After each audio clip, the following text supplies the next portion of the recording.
I've been working on the railroad all day long. Can't you hear the da da da da? We have a story unfolding in Homestead, Pennsylvania, where a strike has broken out. We go to field reporter Dominic. Hi, Dominic Villarolo here. I am standing outside the Carnegie Steel Corporation in Homestead, Pennsylvania. Today we have strikers gathered inside the factories to block out the strikebreakers. We are receiving words that shots have been fired at the strikers and has caused the strikers to react.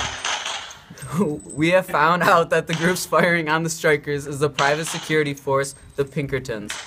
The strikers are now retaliating and throwing rocks at the Pinkertons.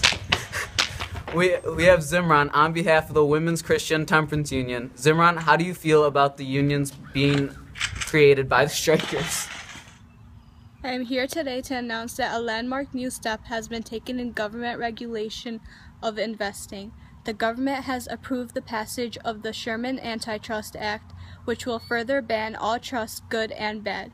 In many cases, the act will be proven beneficial to corporations and detrimental to consumers and even employees. In the future, we will see that lawyers will be easily able to get around the loose rules. We are also able to witness that the method of vertical integration is a method being adopted by more and more companies, including the Carnegie Steel Corporation, the largest company in the world, from mining iron ore to the pouring of beams and railroad ties. The Carnegie Steel Company handles it all. Vertical integration is a method being adopted by more and more companies, including the Carnegie Steel Company, also the largest company in the world. From the mining of iron ore to the railroad ties and the pouring of beams on railroads, the Carnegie Steel Factory supports it. I feel that the union may have a purpose right now, but eventually it will just be a bunch of drunks, which is why we need temperance in society. The social gospel can solve issues at church. There is no need for a bunch of drunks to gather together and create wars. Speaking of drunks, the men who advocate the Jim Crow laws and support the Plessy versus Ferguson case came by the church completely wasted the other day, complaining about the passage of the Civil Rights Act of 1875. Just yesterday, March 4th, 1877, the Republican candidate Rutherford B. Hayes and Democratic candidate Samuel Tilden had tied for presidency. The presidency went to Hayes after a deal was made where Reconstruction would end in the South and Hayes would become president. Now we're going to go talk to Hayes to see what he has to say about it.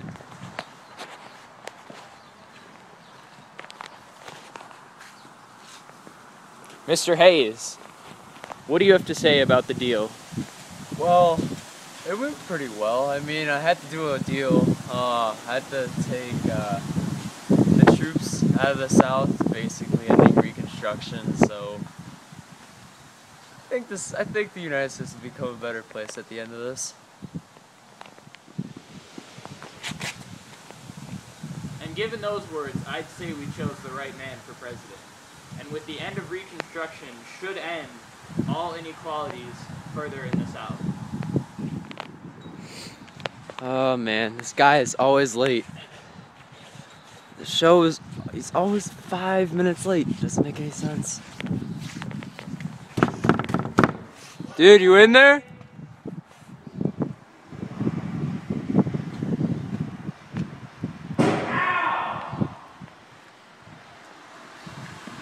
Wait, what am I on? You okay? This is the History Channel, remember? Episode 144? Oh yeah, civil rights, right? Yeah, civil rights.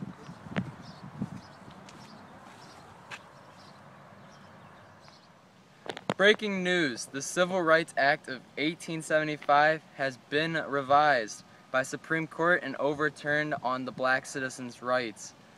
The new ruling on this act is that black rights are equal in politics and in court, but not equal during society policies, anything throughout, so discrimination is happening. The Jim Crow laws are popping out in the South. They have been appearing all over, causing the separation of many races, usually the black citizens, in almost all public places, restaurants, bathrooms even. even schools. And the quote has been spread by many, separate but equal. Plesley versus Ferguson has happened just a little bit ago. This court case has came out with the segregation being constitutional. Black citizens are rioting about this. With the rapid industrialization of American society, a new wave of immigrants has entered the states looking for work. These immigrants commonly have no place to stay or live. The founding of settlement houses has now offered them with food and shelter. We now cut to a homeless person living on the street. Sir, what's it like living on the street? Oh, you're one of those people. Okay. Well, here's my bed. I mean, it's pretty nice. Pretty sturdy. I guess you want to see more, do you? Yes. Oh, okay. Well, here's some stuff over here. Oh, wait. This is my chair all the way over here. That tire right there. It's my chair. It's pretty nice. Kind of stinks, so I mean, I don't really have anything, so I'm saving up the money that I possibly can for a settlement house. It's at least a tiny bit better, but I mean, I guess it's something. But yeah, I mean, this is my street life. Yeah, you done? I mean... An interesting fact of U.S. history was during the Pullman strike, which was a generally used against railroads like the Sacramento, California. Thousands of strikers set up a surprising meeting boycotting railroads and the Pullman industry for the Palace card.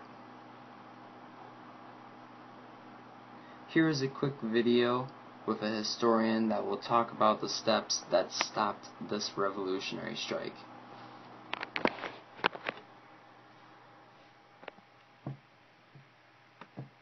The mail was on those trains. That brought the United States government into the strike.